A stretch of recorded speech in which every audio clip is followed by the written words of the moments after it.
सभी लोगों को नमस्कार। मैं धीरेन्द्र प्रताप गोरखपुर से। दोस्तों, मोदी सरकार ने गरीबों को 5 किलो मुफ्त राशन देने का घोषणा किया है और राशन मिल भी रहा है। इस मुफ्त राशन पर स्वर्गीय अमरीश पुरी जी का एक विचार है, उसको सुन लीजिए, उसके बाद मैं आगे की बात करता हूँ। खाने के लिए आप लोगों को अनाज मिलता रहेगा। इन लोगों से कागज पर इनके अंगूठों के निशान ले लूं ठाकुर? अभी नहीं, पहले इन लोगों को हराम की खाने की आदत पड़ने दो। हाँ, तो दोस्तों, आपने अभी अमरीश पुरी जी का विचार सुना, जिसमें अमरीश पुरी जी बोल रहे हैं कि जनता को पहले हराम का खाने की आदत डाली जाए, जनता को हराम खोर बनाया जाए। तो क्या यह आदत हमारे देश के लोगों को पड़ चुकी है? जी हाँ, बिल्कुल पड़ चुका है। इसका एक सटीक उदाहरण मैं आपको बता रहा हूँ। दोस्तों, कोरोना के समय में लाखों लोग मरे। ऐसा कोई व्यक्ति नहीं है देश में जिसके परिचित में कोई मरा ना हो, कोई रिश्तेदार मरा ना हो, कोई सगा संबंधी उसका मरा ना हो। और उस दौरान ये लोग इस तरह से सोशल मीडिया पर रिएक्ट कर रहे थे जैसे कि लॉकडाउन खत्म होते ही सरकार के खिलाफ आंदोलन करेंगे, सरकार को उखाड़ करके फेंक देंगे, ये कर देंगे, वो कर देंगे। लेकिन इसी दौरान सरकार के द्वारा एक अफवाह फैलाई गई कि कोरोना के द्वारा मरने वाले लोगों को 10 लाख रुपया मुआवजा दिया जाएगा। कहीं कहीं भाजपाइयों ने इसे 40 लाख बता करके लोगों को गुमराह किया। और जैसे ही फैसले की घोषणा हुई, तमाम लोगों के अंदर से आंदोलन का जो भूत था वो खत्म हो गया। तमाम लोगों के अंदर जो सरकार का विरोध था वो खत्म हो गया। इससे साफ पता चलता है कि जनता पूरी तरह से हरामखोर हो चुकी है, जनता को मुफ्तखोरी की आदत पड़ चुकी है। और अब यह जनता कहीं पर केवल 5 किलो राशन में ही महंगाई, बेरोजगारी, अशिक्षा, भूखमरी, आतंकवाद, जातिवाद, सांप्रदायिकता सबको भूल चुकी है, दंगे फसाद को भूल चुकी है, हिंदू मुस्लिम का जो बंटवारा हो रहा है उसको भूल चुकी है। देश में यह भी कहा जा सकता है कि जो भूखा है वो जा करके राशन लेगा, लेकिन जो भूखा है वो आंदोलन भी कर सकता है। लेकिन कहीं पर भी कोई आंदोलन यहाँ पर दिखाई नहीं दे रहा है। देश में जितनी भी योजनाएं आ रही हैं, उन योजनाओं में से देखिए केवल इस तरह की योजनाएं आ रही हैं कि जनता को भिखारी बना दिया, जनता को मुफ्तखोर बना दिया, जनता को पूरा सरकार के भरोसे छोड़ दिया जाए। जनता को कहीं से भी आत्मनिर्भर बनाने की कोई योजना नहीं चल रही है। देखिए, सरकार शौचालय बनवा रही है, सरकार घर दे रही है, सरकार के सांसद विधायक पहुंचते हैं तो ठंडी में जाकर के कंबल दे रहे हैं, गर्मी में आकर के वहां पर प्याऊ लगा दे रहे हैं, घड़ा लगा दे रहे हैं कि पानी पीजिए।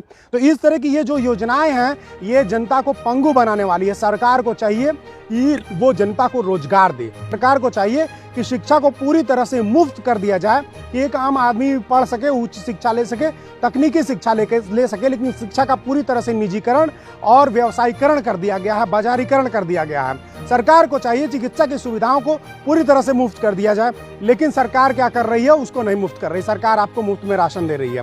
सरकार से सीधे सीधे मुद्दे की बात करनी होगी, सरकार से सीधे सीधे रोजगार की बात करनी होगी। जो भी खास करके ग्रामीण के जो लोग हैं, वो लोग जब कोई मुफ्त की बात आती है तो टूट पड़ते हैं। उनसे मैं कहना चाहूँगा कि ये जो मुफ्त का राशन या मुफ्त का कोई भी चीज़ आपको दिया जा रहा है, ये बिल्कुल मुफ्त नहीं है।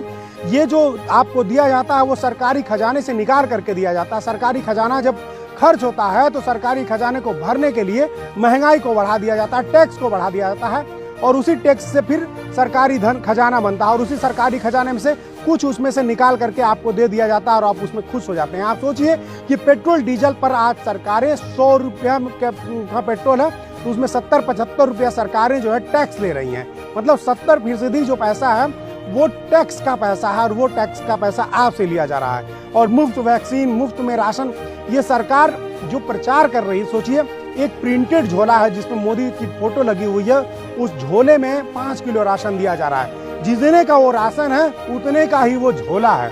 यानी कि सरकार जितना आपको राशन नहीं दे रही है, उससे ज्यादा वो पैसा प्रचार में खर्च कर रही है। ये सीधे सीधे तौर पर सरकार अपनी मार्केटिंग कर रही है, अपना वोट बैंक बढ़ाने की कोशिश कर रही है। ये दिखाने की कोशिश कर रही है कि हम आपको मुफ्त में दे रहे हैं, जो वो कहीं से भी मुफ्त नहीं है। वो भरपाई हम ही आपको करना पड़ेगा। और आज हम अगर राशन मुफ्त में मिलेंगे, कंबल मुफ्त मिलेंगे, शौचालय मुफ्त मिलेंगे, घर मुफ्त मिलेंगे, तो हमको उसका भरपाई भी करना पड़ेगा। हमको टैक्स के रूप में वो पैसा आप सरकार को लौटाना पड़ेगा, और वही महंगाई के रूप में हमारे ऊपर आकर के फिर से गिरेगा।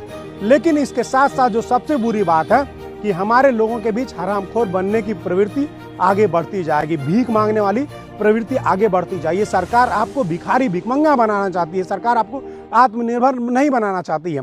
अगर आपके अंदर जरा सा भी आत्मसम्मान बचा है तो सरकार से भीख मांगने के बजाय अधिकार मांगिए और उनसे कहिए कि हमको रोजगार दें।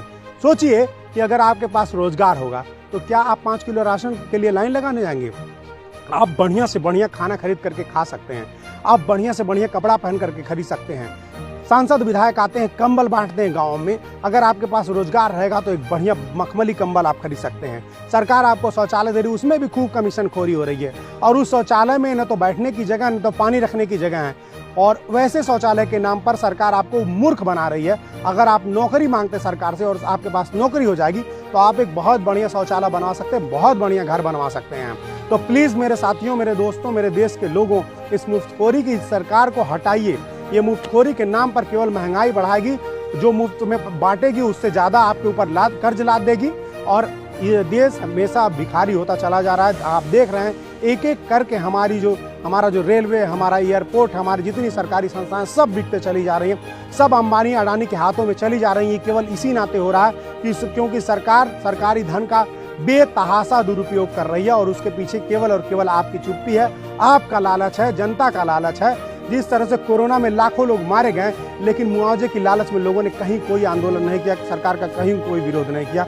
उसी तरह से आज सरकार 5 किलो राशन दे रही है, कहीं से महंगाई का कोई विरोध दिखाई नहीं दे रहा। शिक्षा व्यवस्था पूरी तरह से चौपट हो चुकी है, भ्रष्टाचार चरम पर है। आप देख लीजिए कि जितने हमारे सोशल मीडिया से लेकर के जितने लोकतंत्र को मजबूत करने वाले पत्रकार पत्रिकाएं हैं, उन सब पे प्रतिबंध लगाया जा रहा है। एक तरह से देश में तानाशाही लागू कर दी गई है। धरना प्रदर्शन नहीं करने दिया जा रहा है, कोई विरोध नहीं करने दिया जा रहा है। जो भी विरोध कर रहा है उसके ऊपर फर्जी मुकदमे लादे जा रहे हैं। तो ये जो हमारा लोकतंत्र है वो पूरी तरह से खतरे में है। हम देश का जो नौजवान है उसकी मानसिकता भीख मांगने की बनती चली जा रही है। हमारा जो देश का पहचान है वो खत्म होते चला जा रहा है। इन सब से हमको बचना होगा और सरकार द्वारा चली जा रही हर चाल को समझ करके उसका जवाब देना होगा। तो उठ खड़े होइए और सरकार से भीख मांगना छोड़ करके अधिकार मांगना शुरू कर दीजिए। आप सभी लोगों को धन्यवाद।